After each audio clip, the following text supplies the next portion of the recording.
Everyone, OJ over here, and today we're going to be taking a look at what happened to Castlevania.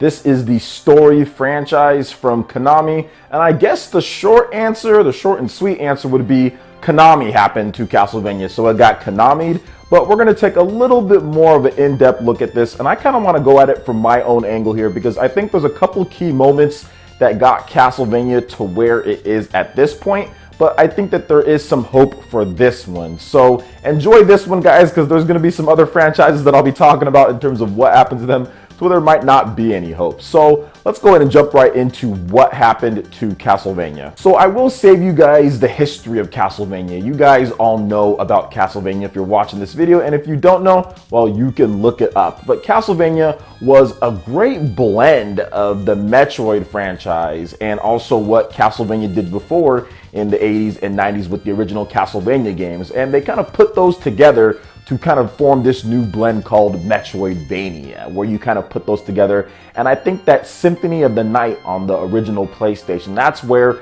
Castlevania really shined more so than ever for the first time. That's still, to this day, my favorite Castlevania game, along with Order of Ecclesia on the Nintendo DS. And we'll talk about that in just a bit. But I think that Castlevania Symphony of the Night was the first time that so many people got their hands on this game and the whole Metroidvania feel came out. I think it created a whole different type of euphoria for gamers that they really hadn't experienced too much before. The combination of the music and the graphics and everything kind of put together just gave PlayStation owners that Metroid-esque type of experience, but combining it with the Castlevania as well. So I think it was great for everyone that was involved. I think that Koji Igarashi, who was the lead producer and everything on that game, he basically created something that still to this day, the testaments of the level design and the gameplay is still used with so many different games of today.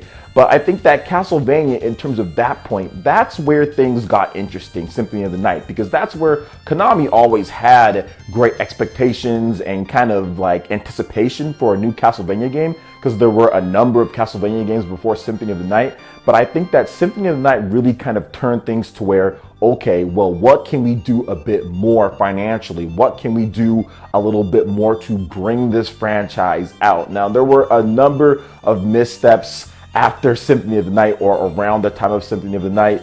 We all have seen the Castlevania 64 games.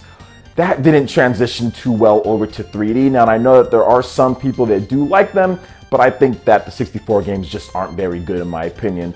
Then you can kind of move over to the PlayStation 2 and the Xbox games, and while those ones are okay, Lament of Innocence, you also have Curse of Darkness, which not necessarily as good as the other ones, but those ones were a step up. So they tried Castlevania in 3D in that whole era to varying success. I don't really think that there's many people out there that think any of the 3D Castlevania games are as good as Symphony of the Night or even something like Super Castlevania 4 on the Super Nintendo, which is amazing. Then there's some really good other ones as well that came out, Rondo of Blood. I mean, there's all sorts of great Castlevania games throughout the history. Like I said, I'm not going to turn this into a Castlevania retrospective, but you guys all know that Castlevania has just been around and it's been great. Now, I do want to put some perspective on this because what we're going to be talking about going forward is a franchise, while reviewing well, while doing good with gamers and selling okay, none of them were ever that breakout success. And that's where like the whole what happened to Castlevania actually turns into like a Konami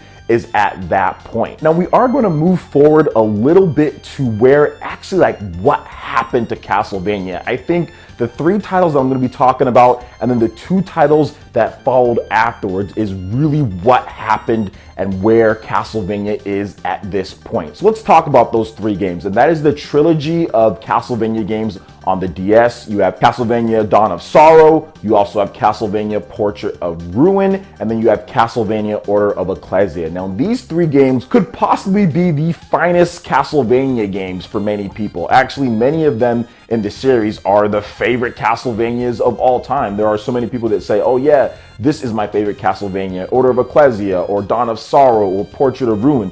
They introduced a lot of cool mechanics, and while those were great Castlevania games and people loved them and they reviewed well, they did not sell up to the expectations in terms of the quality of the game, especially when you look at the Nintendo DS, a system that had over 150 million units in sales, and you're looking at the sales of all these games, I don't think any of them broke more than 1.5 to 2 million units. I think that those games, in terms of what Konami was looking for, even though that they were lower budget, they were DS, they weren't like PS3 or 360 or whatever the case is, or on home consoles, they were still looking for them to do more than what they did, especially compared to a lot of the games that came out on the Nintendo DS that were selling 3, 4, 5 million units more, especially with that install base. So if you look at it from the mindset of that, I think that's where you can kind of see the beginning of the fall for Castlevania and what happened to it. Because based off of that, I think that Konami wanted to turn Castlevania into something bigger.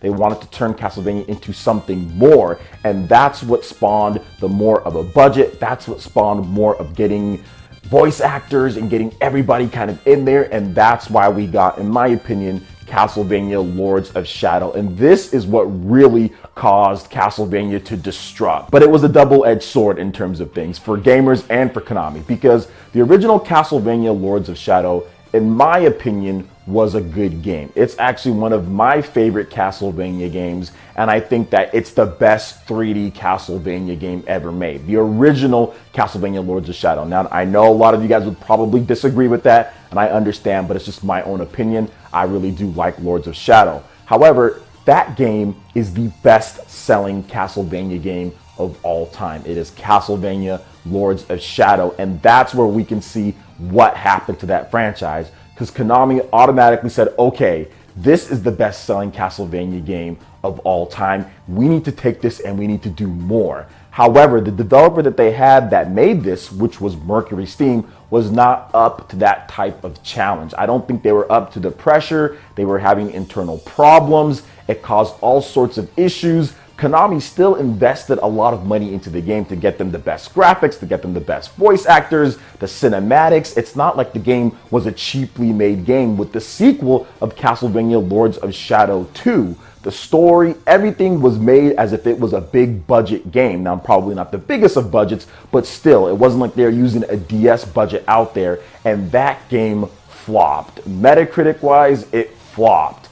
Financially, it flopped. People just were not buying it. It didn't review as well, so people didn't go out there and buy it, even though Castlevania Lords of Shadow 1 sold over 1 million units and was the best-selling one. People just didn't go out there and buy the second one like that. And that's where we get to what happened to Castlevania. I think it was at that moment that Konami said, okay, Castlevania is done. The damage has been so bad for this franchise. Even though it wasn't a 2D Castlevania game, even though it wasn't something that was made by Koji Igarashi, obviously he had left by that point because Mercury Steam had taken over and everything when it comes to Castlevania. They had Koji Igarashi doing mobile games and stuff like that. And obviously Koji Igarashi is doing great now because there's Bloodstained Ritual of the Night that's getting ready to drop this year. But I think that's where really what happened to Castlevania happened was there, because Konami put so much money into the Lords of Shadow franchise, and to see it flop like it did, and to see Mercury Steam kind of implode like it did in terms of the developers of that game and everything, I think it just kind of came to an end, really. And I think that if you look at the DS titles, I think Konami was also saying, well, wait a minute, nobody bought these DS games when we were making the Castlevania games that everybody says that they want. Where were all the people ready to buy the game? They weren't there. So I think that Konami, being who Konami is, an often confused company, said, well, we don't know what to do at this point. We've tried one way, it doesn't work. We've tried another way, it doesn't work. Now, is there any hope for this franchise going forward?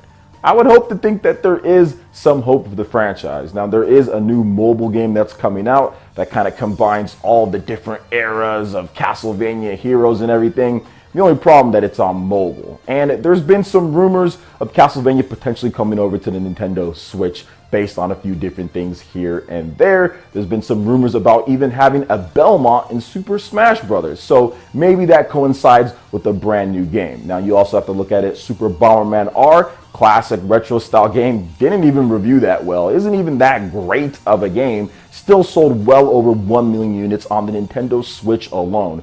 So could Konami be doing something that they bring in a brand new Castlevania game maybe around the time or after Super Smash Bros. Comes out on the Nintendo Switch and other platforms in order to boost the popularity?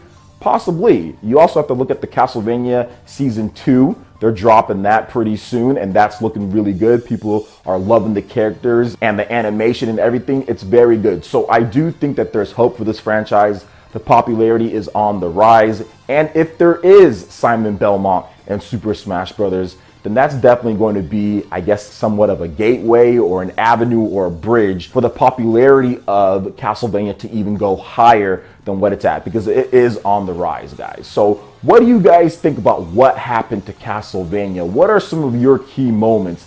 Anything that I missed that you wanted to add in? And what should I talk about on the next What Happened To? Let me know all of your thoughts in the comment section below. All right, guys, thanks so much for watching. I do appreciate it. Make sure you hit that like button if you did enjoy this type of content. Really lets me know you guys want more stuff like this. Also, make sure you check out the description for more information on social media and everything else that we do right here on PlayerEssence. Thank you guys so much for watching, and we'll catch you for the next one.